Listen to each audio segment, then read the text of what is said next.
Nice to be here with you. And let me know where you're joining from, and share the link to invite your friends. Good morning. I can't believe this is episode 3 already. You know, thank you so much for always joining me every Saturday, 6 a.m. West African time. Thank you. Thank you. Invite your friends, share the links, let me know where you're joining from. Good morning. Thank you. Thank you. So today some of the questions we have, as you know, how as we do on Dear Talks, it's a platform where we get questions answered. It's a safe space where you can ask any question about anything at all that's one answers to, probably a situation that you're in or something that is going on around you, in your family, in your marriage, concerning your finance, in any area at all that you need a source of answer, or you need some form of counsel, or you wanted a second opinion, or you just wanted to you know let out whatever it is that is in your heart. So this is that safe space where you can always send your questions. So usually, we receive question on our mail, which is voice of grace vog@gmail.com. So that's where you can send your questions to.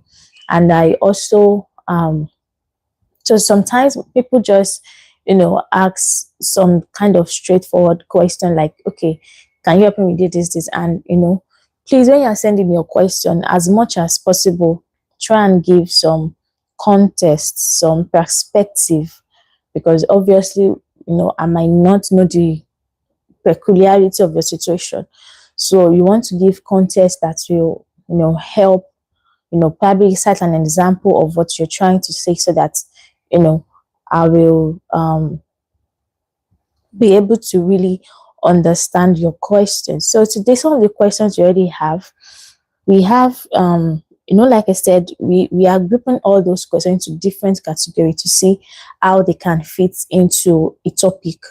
So we don't have to, answer a question that was asked last week or in a previous episode, even though that is fine, but at least as much as possible, want to bring questions that are kind of alike or are similar, so we can answer. Hi, thank you. We can answer them together. So today we have for today's session, we have like about 5 questions that are kind of similar. So I'll read those questions to you. And I said, feel free to send your questions to voice of grace vog@gmail.com. All right.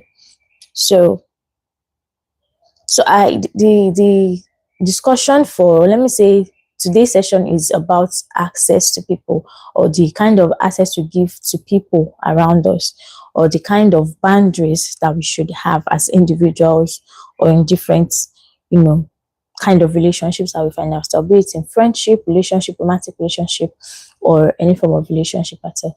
Yeah, thank you. Let me know where you're joining from and share the link. Thank you. All right, so the first question here, this person said, hi, Grace.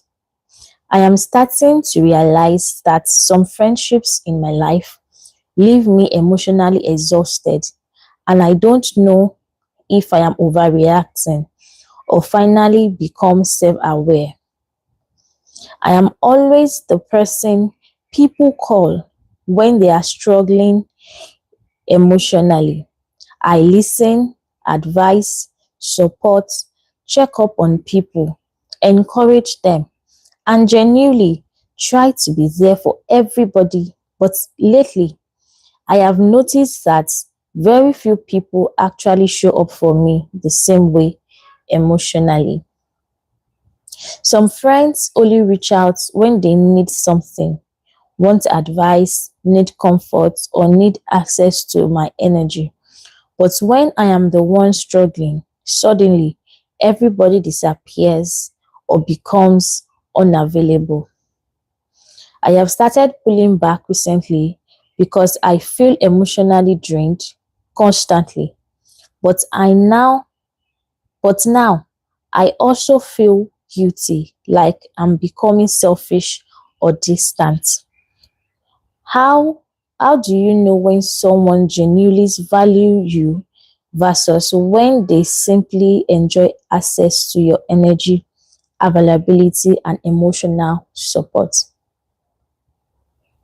Yeah, this okay. Someone is saying here in the comments, I feel that a lot of people are takers. Yes, sincerely, the world we find ourselves, let me just say the world we find ourselves, human, generally, human are selfish. Human beings are selfish. Even with the way we are created, we are created for survivor. Usually, you're selfish. It only takes someone that is intentional.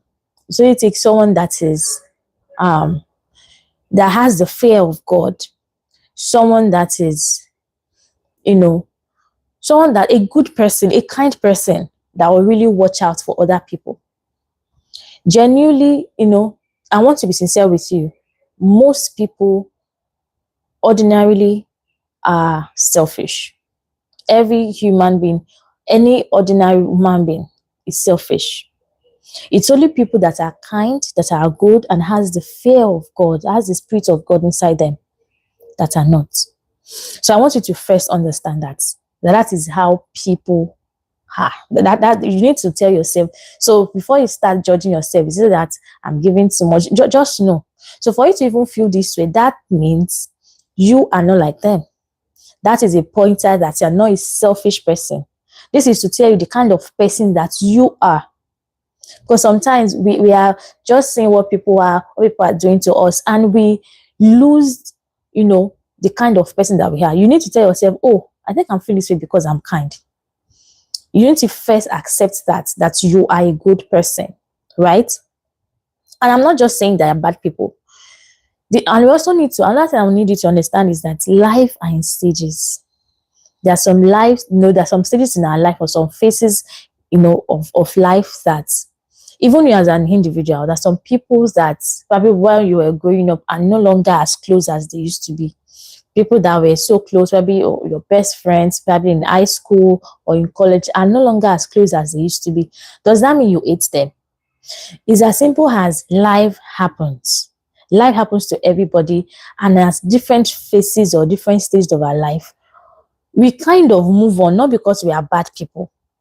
I'm heading somewhere, not because you're a bad person, not because this other person is a bad person. It's just that life have become, probably the changed environment, or probably, the situation that they are in presently. For example, years back when I got married, somehow amongst my friends, I was the first person to get married, right? And even though I got married, I did not plan to remove myself from my friends. And I'm sure neither did they plan to forget about me. But the actual fact is that because life happens and because we are in different, phases of life, it won't be like before for most of them. So some of them are no longer comfortable around me now that I'm married. Not because I'm now a bad person or because they're bad people, they are bad. It's just that the things that we used to do when we were married, or the kind of conversation we used to have, will change for me. Same for them. I'm heading somewhere. Does that mean I'm cutting people off, or I'll just cut everybody off? Oh, now that I'm this, oh, I don't need this people again. No, that's not what I'm saying. I'm trying to tell you, that these people that you're referring to, that you're angry upon or angry with, or you're not so pleased with them, are they people that, understand you for your season? Are they people that see you the way you see them? Because the truth is that sometimes we get offended when people move on. And not to say that you're not doing anything, or you're not moving on, or you're not a good person. It's just, it could be that life has happened to them, or probably they're in a situation that they might not be there for you as you would want them to. Another thing I would like to say is that, have you ever at any point have a conversation with these people? Because sometimes we assume a lot about people. Yeah, I understand that you're also exhausted, you're emotionally exhausted and all of that. Have you at any point have conversation with these people? Because sometimes because it has happened to me a lot of times.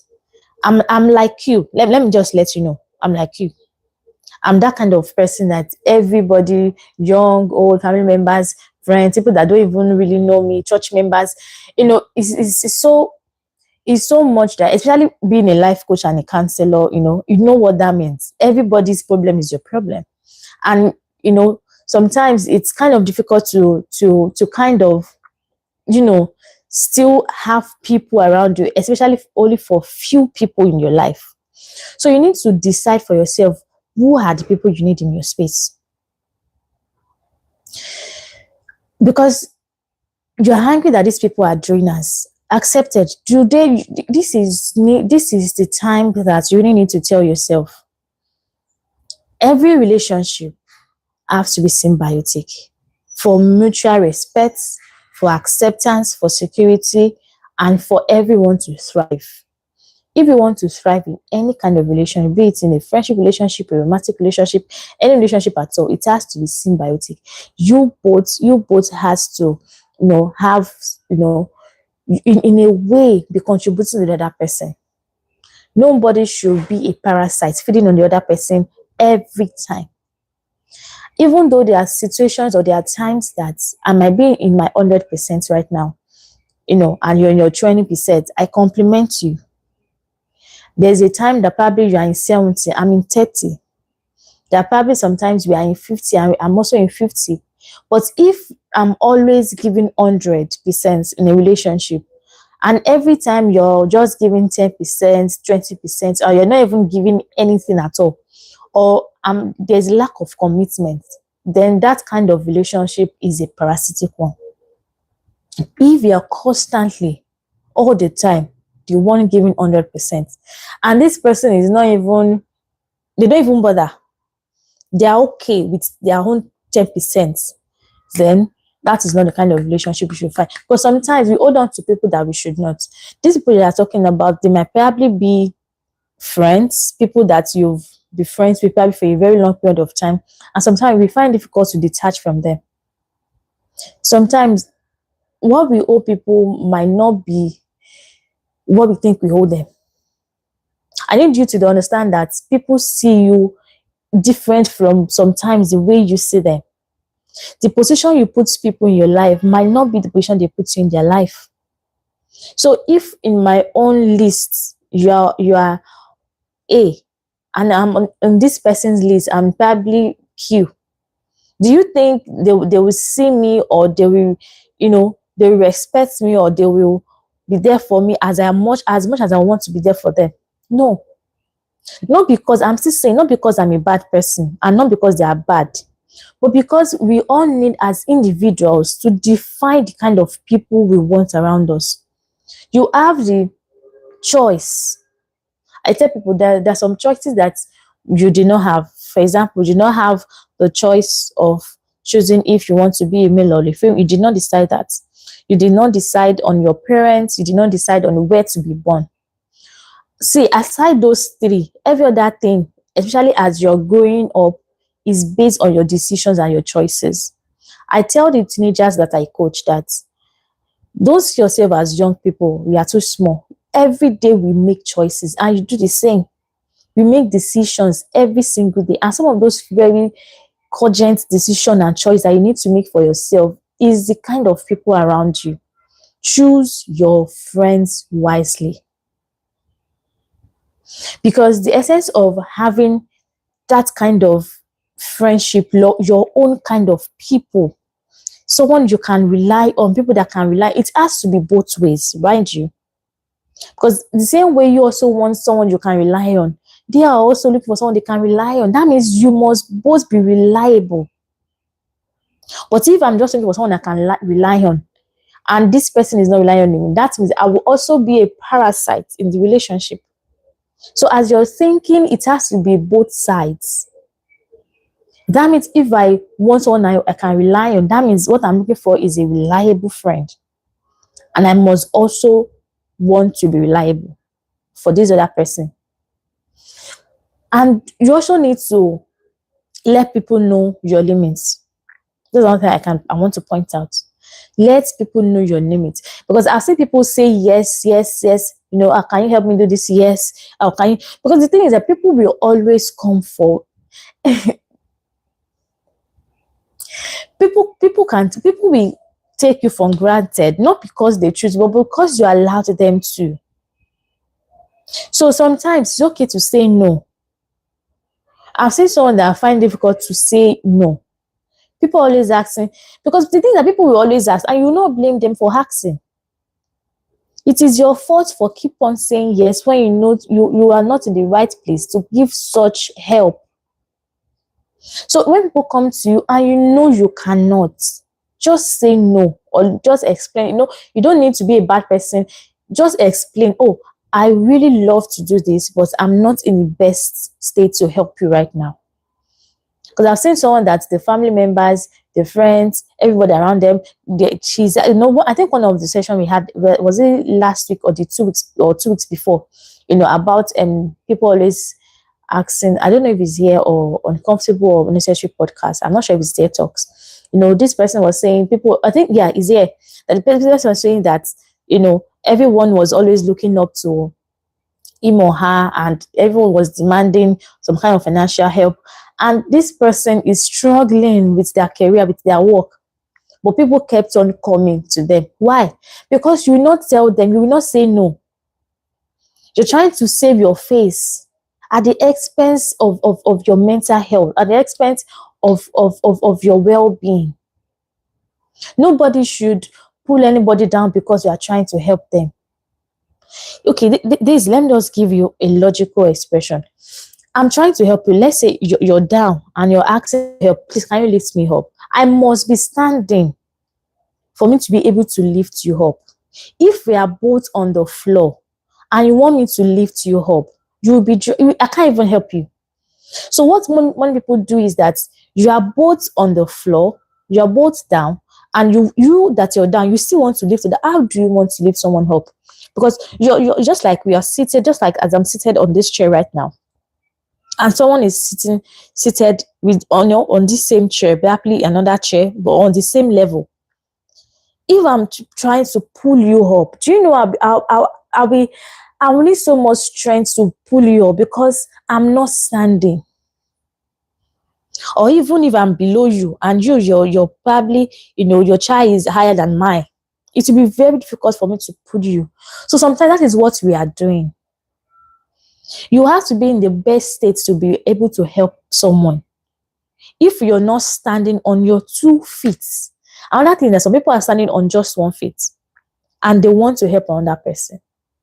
By yourself, you're not standing well. That does not mean you're bad. That does not mean you're selfish. It means for you to be able to help someone successfully, you have to be in the better state than them. Because if you are both still struggling emotionally, physically, financially, the other person will, in fact, nobody will move anywhere. So let this just be an image in your mind. Anytime someone is asking you for help, ask yourself, in this area that this person is asking me for help, am I standing or I'm sitting? I'm trying to make it as simple as possible for you. Moving forward, if anyone asks for any form of help, be it emotional support, be it financial support, be it any form of support at all, ask yourself, am I standing right now in this area? If you're at that time seated or you're down or you are even below sitting position, you are not in the best place to help this person. Because at a point it will lead, just the way this person is feeling, you will start feeling used, you will start feeling drained, you will start feeling exhausted. In fact, you will start to, if this person is someone that you see every day, probably like your spouse, at a point you will start to resent this person, and it's not their fault. It is not their fault. So for yourself, you need to learn to say no. Not because you're a bad person, but because you need to understand, we can't help everybody. That's the truth. Take it from me as a counselor, take it from me as a life coach. I've seen people that I really want to help them.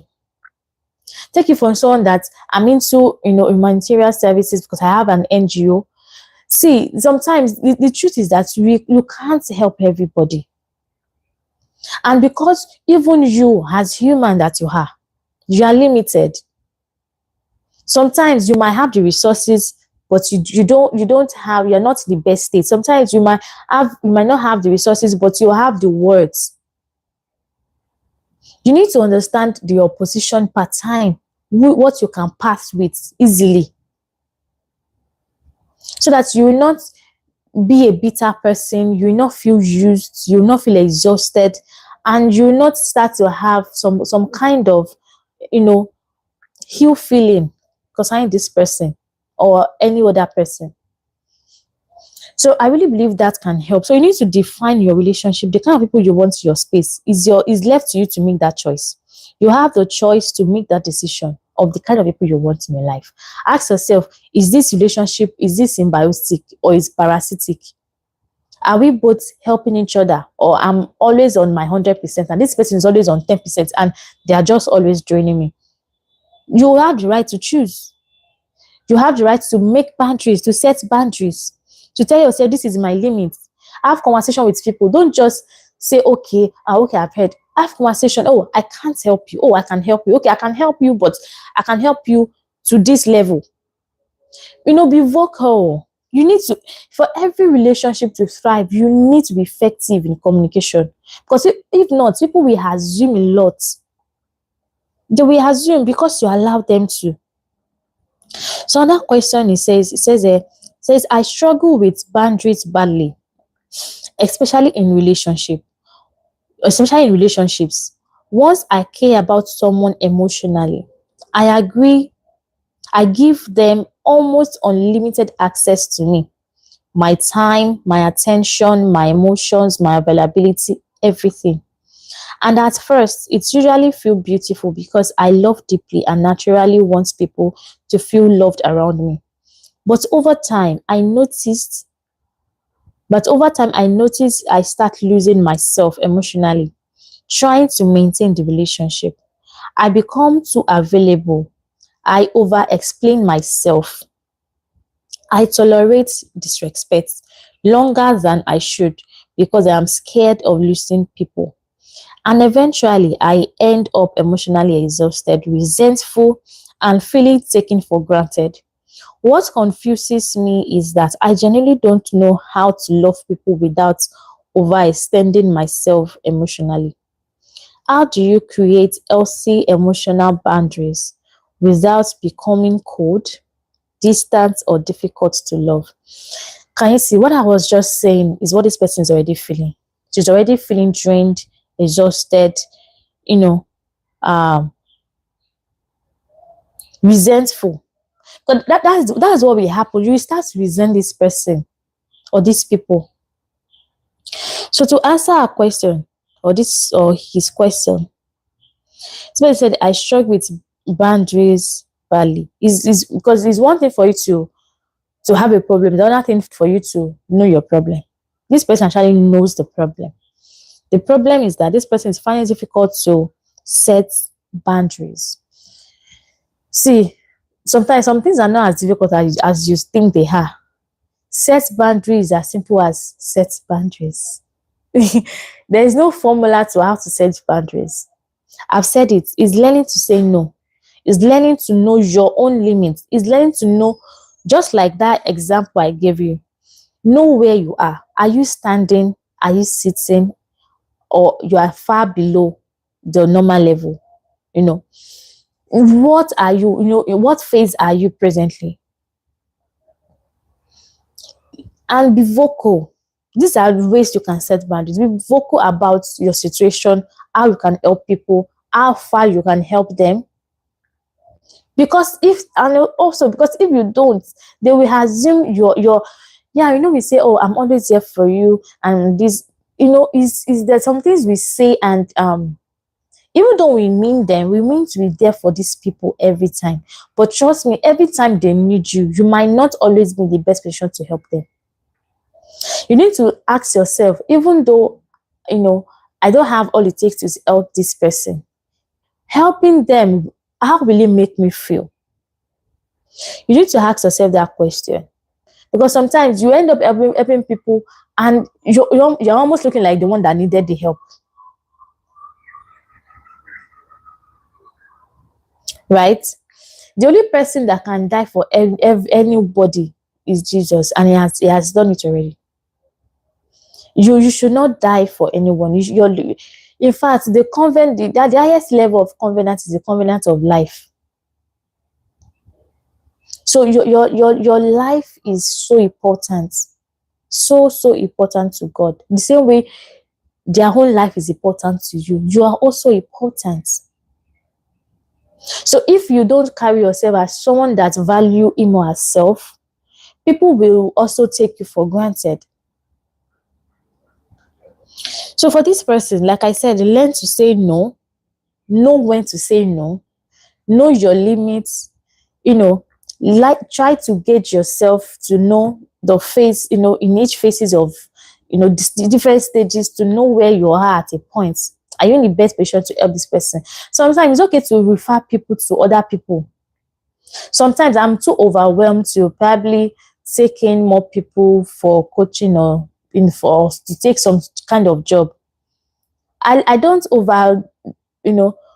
I don't, because sometimes too, because you're trying to prove a point, you want to be the Messiah, you want to be there for, nobody is the Messiah of anybody. The only Messiah is Christ.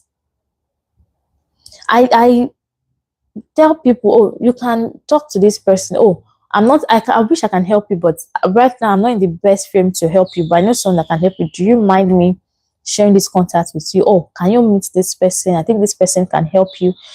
Refer people. Because sometimes you want to be the one to help them. And you don't have the time, you don't have the resources, mentally you're not there, spiritually you're not there, financially you're not there, emotionally you're not there, and you still want to. No, it's okay to refer them or tell them I can't help you, or let them know this is how I can help you. Because sometimes the help people want is endless. So if you are wanting to help them all the time, you will exhaust yourself, you will burn out. So learn to define how far your help can go or how far you can help them. It's okay that you are willing to help. That is beautiful. But your help is not an everlasting one that has no end. It should have an end. Okay, this is how I can help you. This is how far I can help you. This is what I can pass with. This is how I can come in. And I really wish it to help you more if I have the resource to. But presently, this is how I can. Okay. So those just some of the ways that you can set boundaries. Let people know that you're not El Shaddai. Let people know that you're not a Messiah. It's okay. Be vulnerable with people to let them know that you cannot always be there to help them, even though you really want to. But the truth is that you cannot always be there. Because forget people. Even sometimes I've seen people that they are the one. It's okay that you go extra for people, but sometimes you need to ask yourself: is this what I need to do? Can I afford this? Like I said, how will it make you feel after you help that person? You need to ask yourself. If the answer is resentment, exhaustion, then probably you're not the best person to help them at that period in time. So let me go on through the next question.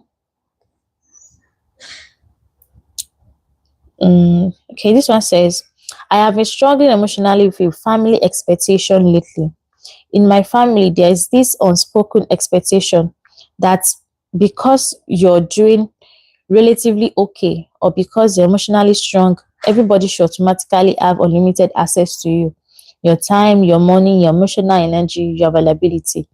And anytime I try to pull back, rest, say no, or prioritize myself mentally, I immediately feel guilty, like I am disappointing people or becoming selfish. The problem is that constantly being available for everyone is starting to affect me emotionally. I am overwhelmed mentally, but I still feel pressure to show up for everyone because I don't want to I don't want to seem uncaring.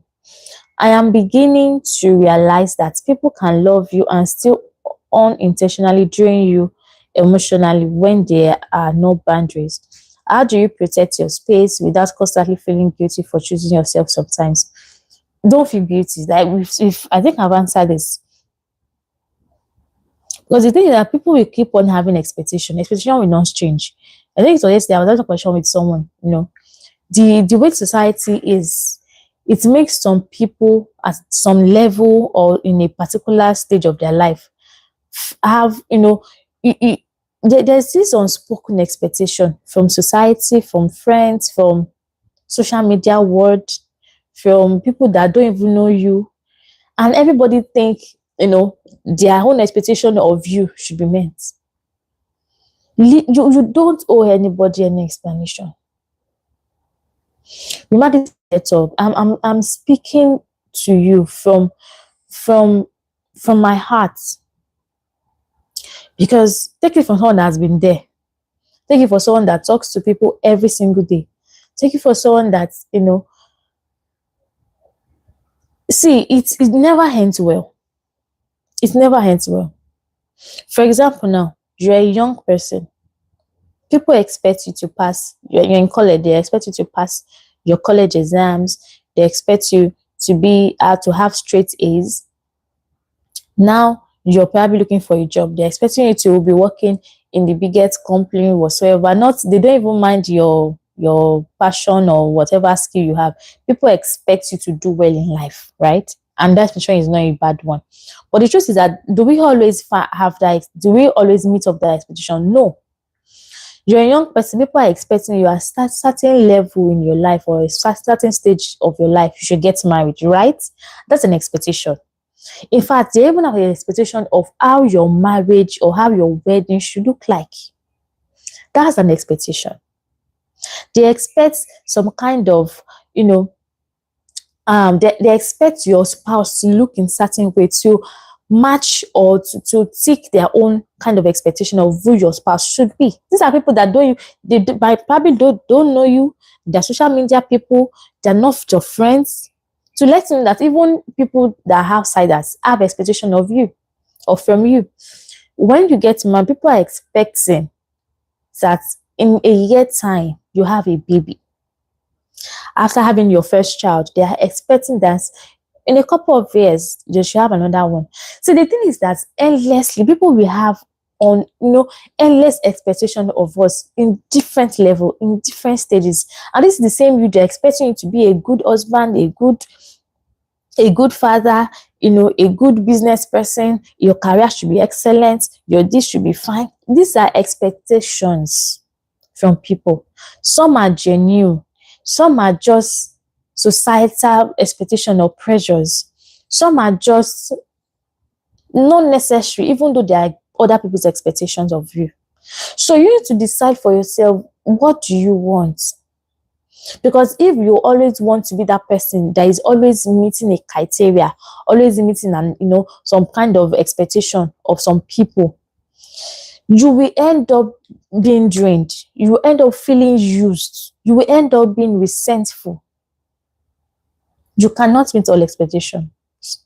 So for you must have values. Another way for having boundaries is you need to know your value.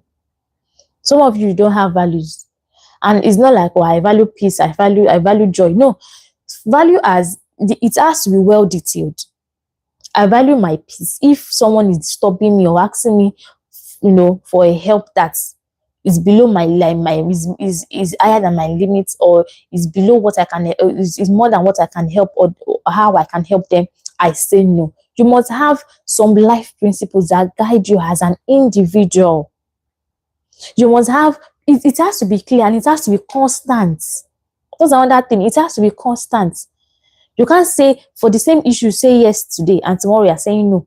It has to be, people need to know your stand on some matters. People should know that if we ask him for this thing, he's most likely not going to say yes.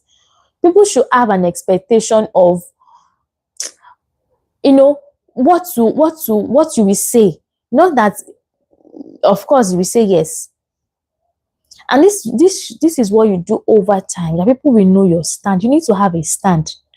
Because they're saying that a man does not have a stand will fall for everything. People need to know your stand when it comes to financial help. You should let people know that, yes, I'm a good person. I want to help you. But when I'm in this level, or when I am also struggling with this thing, I cannot help you. Say it boldly. Don't say it and be feeling bad. Say it boldly. Because the truth is that, like I said, for you to help anyone successfully, you have to be standing on your 2 feet. Mind you, I'm not saying you have to be, 10 foot higher than them. Because sometimes we see people that even though they have the ability to help, they still will not help. So I'm not saying you should be selfish, but at least have a form of balance. That is what I'm trying to say. Because if we are both sitting, or I'm below you and you want me to raise you up, I won't be able to do that. Or even if I try to, I'll be straining my back. I will be in pain. So for me to successfully pull you up, well, I have to be standing on my 2 feet. Then I can pull you up. Then we can both come up together. Then from there, we can now climb ladders. We can now, climb heights together. But if we are both still struggling, I want me to still be the one to bring the 100%, then I can't. So I'll just take the 2 questions together. So this one says, I have spent most of my life trying to make people comfortable with me, even at the expense of myself. I say yes when I want to say no. I keep quiet when things hurt me. I allow behaviors that genuinely affect me emotionally because I am scared of conflict, rejection, or people leaving me. The scary part is that I have become so used to over-accommodating people that now I genuinely don't know what healthy boundaries even look like anymore. Sometimes I feel like people only experience the version of me that constantly give, constantly understands, constantly tolerates, but nobody really considers how emotionally draining that becomes over time. How do you stop being emotionally accessible to everybody without feeling like a bad person? Okay, I'll take you with the last question. This one says, since I started healing emotionally and becoming more intentional about my peace, I have noticed some people become uncomfortable with me. It's normal, right? So I no longer tolerate certain behaviors. I no longer over-explain myself constantly. I don't give anybody unlimited access to my time or emotions anymore. And honestly, some people say now that I have changed. Part of me feels proud because I know I am growing, but another part of me feels sad because I am realizing some relationships were built on me lacking boundaries. It's painful realizing that some people prefers the version of you that constantly abandoned yourself to keep everybody comfortable. How do you navigate outgrowing people without feeling guilty for protecting the healthiest version of yourself? I'll say this. Learn to know when to walk away. And when you want to walk away, there's always a how to walk away, right? You don't need to hate them. It's just an understanding that since you no longer like this version of me that likes myself, that loves myself, because it's as simple as these people don't want you to even love yourself. Because the moment you are now to them, it's not like, oh, she's not accessible. Oh, people say some things casually, and it sounds casual, but it's doing something to you. They start making you feel bad for choosing yourself. They make you feel bad for, prioritizing yourself the same way they want to be prioritized by you. So it's as simple as what you're doing. Is this last question answered the question before? It's actually answered the question before, because this one was saying, I've spent most of my time trying to make people comfortable around me, even at the expense of myself. And this person is trying to, limit access or kind of create boundaries. And this other person has created boundaries, but now is feeling bad. This is exactly what happens when you are constantly giving access, to your time, your money, your everything. A part of you will be saying, "Ah, well done." A part of you will be, after when the help is done, when you're done helping and all of that, you feel drained. When you're feeling drained, you feel bad for not helping. When you're helping them, you're feeling like, oh, you are being resentful. So the truth is that at every point, because this still shows that you're someone that cares. Trust me, it shows that you're someone that cares. So let me just wrap up with this. If you don't remember anything with our conversation today, remember that for you to successfully help anybody at all, you need to stand on your both feet. And I'm not saying you have to probably be the richest man on earth before you can help people financially, or you have to be level Z before you can start helping people from letter A. That's not what I'm saying. I'm saying that you need for some kind of stability, some kind of strength, some kind of edge, some kind of advantage. That is what should qualify you to help them. Not just because you feel sorry, you feel bad, you wish you want to help, you just help anyway. Understand the times that you might not have, so much, but at least for me to be able to help you, that means I have it. But the thing is that sometimes people don't have the help they are giving. If I'm saying, come and help me, just like when God created Eve for Adam, that means there's a shortcoming in Adam that Eve has. If me as Eve now, I don't have what it takes to help you. I don't have the help you want or you're demanding, and I still want to help you anyway. Is it that I'm taking for what makes me me? Just like someone that okay, let's imagine we have two people. This is an example I want to really give you. So we have individual A, individual B. These two people, they both have, everybody has just one liver, right? Everybody have just one liver. So this person right now is dying. The liver is bad, needs a liver transplant. Remember, everybody has one liver. And this person is asking you, please give me your liver. I need to live. Will you give this person your liver? Because you love them, you wish them health. Will you give them? No. Does that mean you're selfish? Does that mean you are bad? No. It simply means you cannot afford to give them, not because you don't have it. It's because giving them will kill you. It's because giving them, this is what makes you you. Because if you give it out, you're no longer there again. So that is what people gives. That is what people do. But let's say, for example, now, the problem is that this person has is a kidney problem. Remember, we all have two kidneys, right?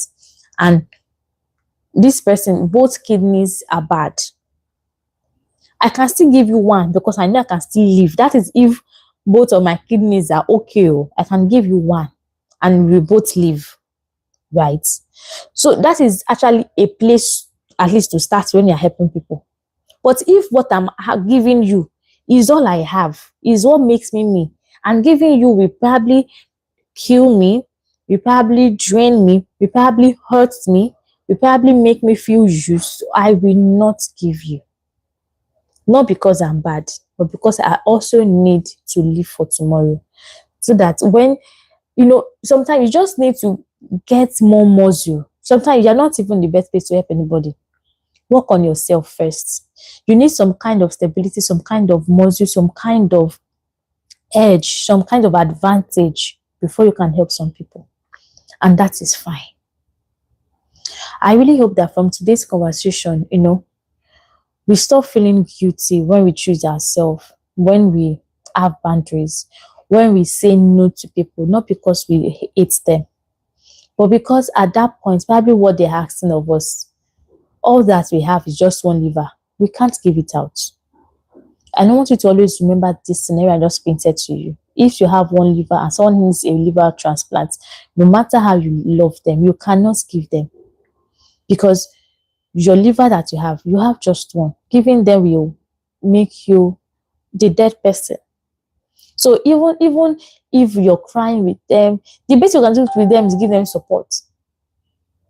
So when people need help, you need to know the kind of version of the help you can give them. For someone in that scenario, what you can do with them, what you can give them is your presence. Saying you want to give them your liver will kill you. What you can give them is emotional support, is presence, being with them, helping them out physically. But saying you now want to give them your liver will only kill you. So learn to know your stand, learn to know the people around you, define your relationship, know your values. Let it be constant. Do not be ashamed to tell people no. And, have people of like minds as friends. People that have the same value as you. People that see life the same way you see it. People that have your kind of heart, so that you won't have people that are like parasites or vampires that are just always ready to suck you. So I really hope that this has really helped everyone, especially to people that ask these questions. And always feel free to send your message, your questions to voiceofgrace@gmail.com. And I see you next week, Saturday. I don't know, does anyone have a question? Let me check. Do I have a question in our live chat? Okay, so let all questions be sent to Voice of Grace VOG. Thank you so much, and you have a blessed weekend. Bye. Bye. Thank you. Thank you. Thank you.